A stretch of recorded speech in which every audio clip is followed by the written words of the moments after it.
ভাৰতবৰ্ষৰ প্ৰধানমন্ত্ৰীৰ কাৰ্যালয়ে অসম চৰকাৰক নিৰ্দেশ দিছিলে যে অসমৰ মাজেদি যি অবৈধ বাৰ্মিজ বা ম্যানমাৰৰ চুপাৰি পাৰ হৈ যায় বা ইণ্ডোনেছিয়াৰ চুপাৰি পাৰ হৈ যায় এই চুপাৰিৰ কাৰবাৰটো বন্ধ কৰিব লাগে।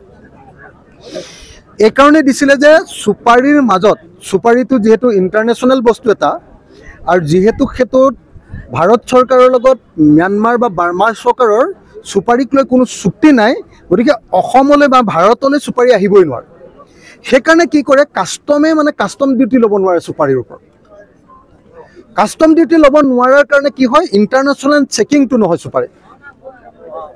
সেইকাৰণে চুপাৰিত যিহেতু ইণ্টাৰনেশ্যনেল চেকিং নহয়, একদম ডাইৰেক্টলি ম্যানমাৰৰ পৰা ডাইৰেক্টলি মণিপুৰৰ মাজেদি বা মিজোৰামৰ মাজেদি যিহেতু আমাৰ ইয়ালৈ সোমাই আহে, নৰ্থ ইষ্টলৈ সোমাই আহে, গতিকে সেই চুপাৰিৰ মাজতে ড্ৰাগছ আহে, অবৈধ ড্ৰাগছ, আৰু চুপাৰিৰ মাজতে AK-47 বা অন্যান্য মাৰণাস্ত্ৰ আহে।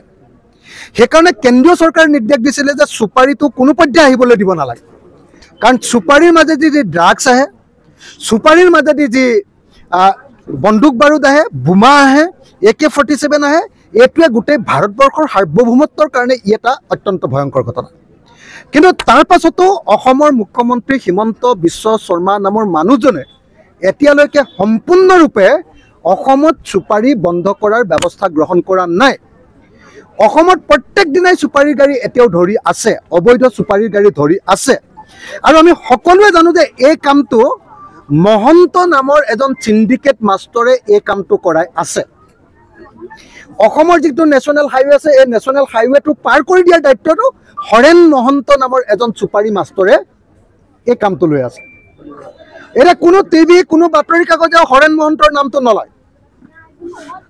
আৰু হৰেণ মহন্তক যে এজন মন্ত্ৰী বা মন্ত্ৰীৰ কেইজনমান মন্ত্ৰীয়ে বা অসমৰ মুখ্যমন্ত্ৰীৰ অফিচৰ পৰাই যে ছাপৰ্ট দি আছে, এই কথাটো কোনেও নকয়।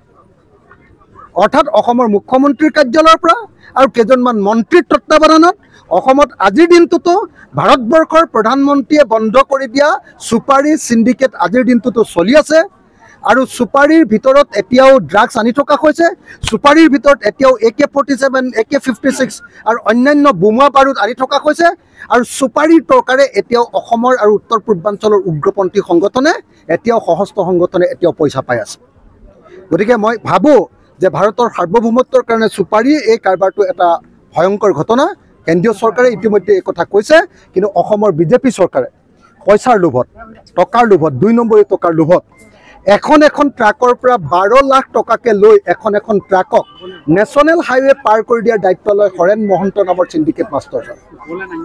গতিকে যদিহে চৰকাৰে আচলতে চুপাৰি বন্ধ কৰিবলৈ মন আছে, হৰেণ মহন্ত নামৰ চুপাৰি মাষ্টৰজনক গ্ৰেপ্তাৰ কৰি দিলেই অসমত পুৰা সম্পূৰ্ণৰূপে চুপাৰি বন্ধ হৈ যাব। আৰু যদি হৰেণ মহন্তক চুপাৰি চিণ্ডিকেট চলোৱাৰ কাৰণে গ্ৰেপ্তাৰ নকৰে, তেতিয়াহ'লে মনত ৰাখিব লাগিব যে অসম চৰকাৰে কেন্দ্ৰীয় চৰকাৰক ফাঁকি দি অসমত চুপাৰি চিণ্ডিকেট চলাই আছে।